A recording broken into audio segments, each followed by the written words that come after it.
ทิดาลาวมือคืนนี่ไปต่อบอรอดเจองานหินจนได้ออกจากปากตั้งแต่ห้องเพลงแม่ฮันนี่มาเพลงนี่แหละนักที่สุดในที่สุดก็จบไป2เพลงเนาะจำเป็นต้องได้มาต่อเศร้านี่อีก1เพลงความหักออนไลน์นั่นเองทักทายสวัสดี FC แฟนคลับทุกท่านที่เคารพและนับถือเป็นอย่างสูงมาพบมาพ่อกันเศร้านี่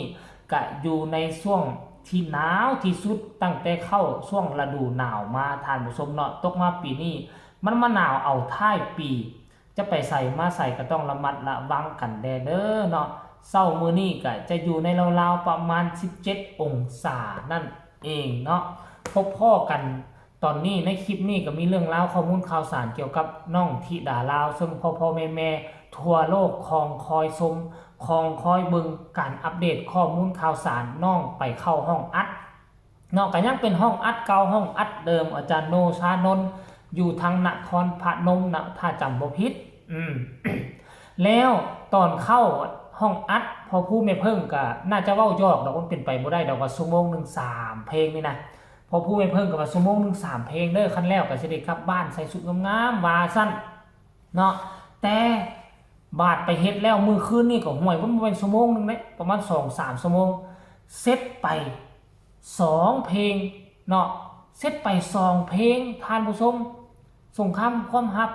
แล้วก็เพลงเขาบ่มาหน้าบ่บานก็คือ2เพลงของแม่ฮันนี่จบไปแต่ว่ามันมี1ใน2เพลงนั้นเป็นเพลงที่ค่อนข้างว่ายากที่สุดเอาไปลายลบลายตาวลายลบลายตาวห้องไปประโยคนึงกลับคืนมาห้องอีกประโยคนึงกลับคืนไปกลับคืนมามันมีลูกเอื้อนลูกเกิน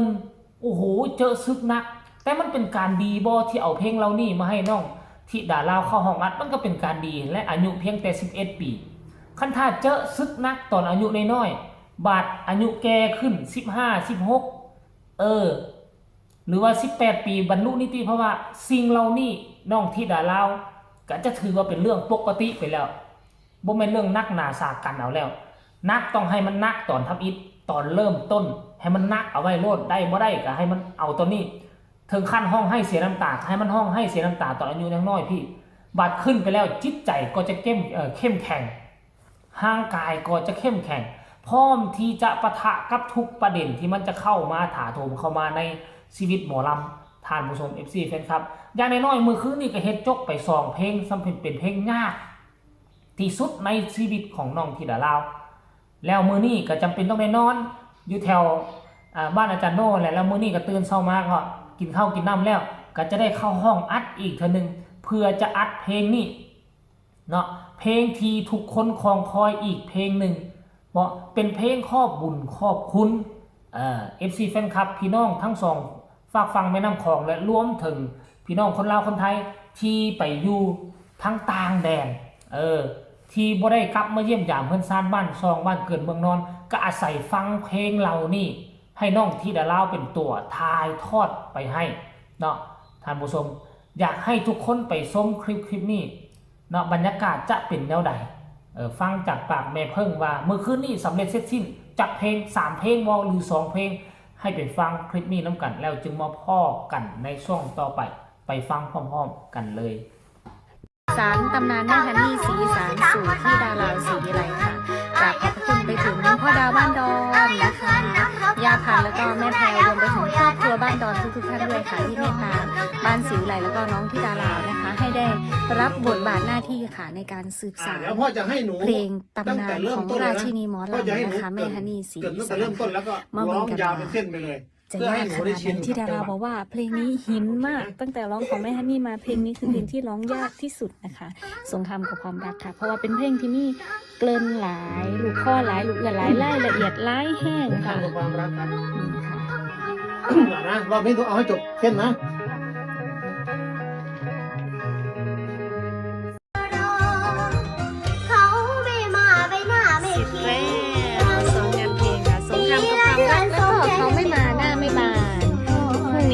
ไซต่ออ้อมกอดออนไลน์ค่ะ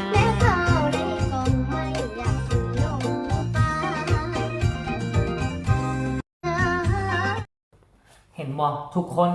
โอ้โหตอนที่เข้าห้องอัดน้องธิดาลาวก็ยังนิ่มยังหัวดิดดองๆอยู่ได้แต่ว่าบูมานี่บ่มีหยังกดดันถึงว่ามันยากแต่ว่าเบิ่งสีหน้าท่าทางคือธิดาลาวบ่ได้กดดันอีหยังทั้งหมดใดบ่ได้กดดันเพราะว่าหยังเจ้าของห้องอัดคืออาจารย์โนกะเป็นคนเคยลึ่งแกนกันมักหน้าคุ้นตากันอยู่แล้วและอีก2คนก็คือพ่อครูกับแม่เพิ่งเพราะนั้นเคยเข้าห้องอัดนํกันมาก็บ่แม่นน้อยๆเทื่อคุ้นหน้าคุ้นตากันมันก็เลยบ่มีความกดดันมันก็เลยบ่มีความซีเรียสแม้แต่น้อยก็คือน้องจิตใจของน้องค่อนข้างว่าแข็งแกร่งเข้มแข็งท่านผู้ชม FC แฟนคลับโอ้ลืมเล่าไปเมื่อคืนนี้เนาะงานเมื่อคืนนี้สนุกสนานสำหรับเจบอลาวก็ได้เมื่อคืนนี้โอ้ยวันเกิดเนาะจัดการอย่างมวนเนาะมีหมู่มีพักมีพวกมาพบหน้าพ่อตากันโอ้ยโอ้ลมกันม่วนสนุกแล้วก็มีพี่น้องทั้งหนองคายเนาะเพิ่นอยู่อำเภอสังคมจะอยู่เยื้องๆกับอำเภอสังทองสังทองเพิ่นมานํกันประมาณ2คน3คนแหละเพิ่นบอกว่าเพิ่นเป็นฝ่ายปกครองเนาะเป็นฝ่ายปกครองเป็นผู้ใหญ่บ้านเป็นคุณยายท่านนึงดอกคุณแม่ท่านนึงมาลิ้นน้ำกันมาห่วงมันเกิดน้ำกันโอ้ยสนุกสนานร่วมกันว่าสุดยอดก็เว้าภาษาลาวๆเฮานี่แหละไปหุ้นกินปลามาพี่กินซีนสนุกสนานท่านผู้ชมเนาะให้ทุกคนมาติดตามเบิ่งว่าในมือนี้การเข้าห้องอัดเพลงอ้อมกอดออนไลน์แต่ว่าเจบ่ลาวมองว่าคันท่าน้องผ่านเพลงผ่านเพลงเขาประมาณหน้าบ่บานนี่นะผ่าน2เพลงของแม่ฮันนี่มาได้เมื่อคืนนี้แสดงว่ามื้อเช้านี่เพลงอ้อมกอดออนไลน์นี่คงจะบ่เป็นปัญหาแล้วพวกเจ้าฮู้บ่2เพลงของแม่ฮันนี่นี่น้องธิดาลาวฝึกมา1เดือนไหนขนาดฝึกมา1เดือนยังใช้เวลาการเข้าห้องอัดนี่โดนขนาดนี้แล้วขั้นก่อนแล้วนี่น้องฝึกมาประมาณอาทิตย์นึงพอจำเนื้อมาห้องแล้วโอ้กันเก็บเล็กเก็บน้อยวักนั่นวักนี่ท่อนนั่นท่อนนี่มันคงจะนักเลยกะใช้เวลาดนกว่านี่การเข้าห้องอัดแหมอันนี้ยังโชคดีที่ธิดาลาวฝึกมาเป็นเดือนไหนท่านผู้ชม FC แฟนคลับเอาคลิปนี้ก็เอามาฝากเอามาต้อนกันเพียงซ้ำนี่ตอนเศร้าเป็นห่วงเป็นใยเรื่องสุขภาพร่างกายทุกคนต้องใส่เครื่องหนาๆแบบนี้ให้ดีก่อนแล้วกันบาดเจ็บไข้ได้ป่วยเสียการเสียงานเสียเวลาเนาะเสียเงินเสียคำจะได้ไปห้องหมอเพราะฉะนั้นก็บ่อยากให้ทุกคนเจ็บไข้ได้ป่วยเนาะให้มีความสุขทุกมื้อเบิ่งแล้วก็ซัพพอร์ตลูกสาวธิดาลาวไปพร้อมกันเนาะเอาฝากไว้สำนี้กดไลค์กดแชร์กดติดตามเพื่อจะบ่พลาดในคลิปต่อไปสบายดี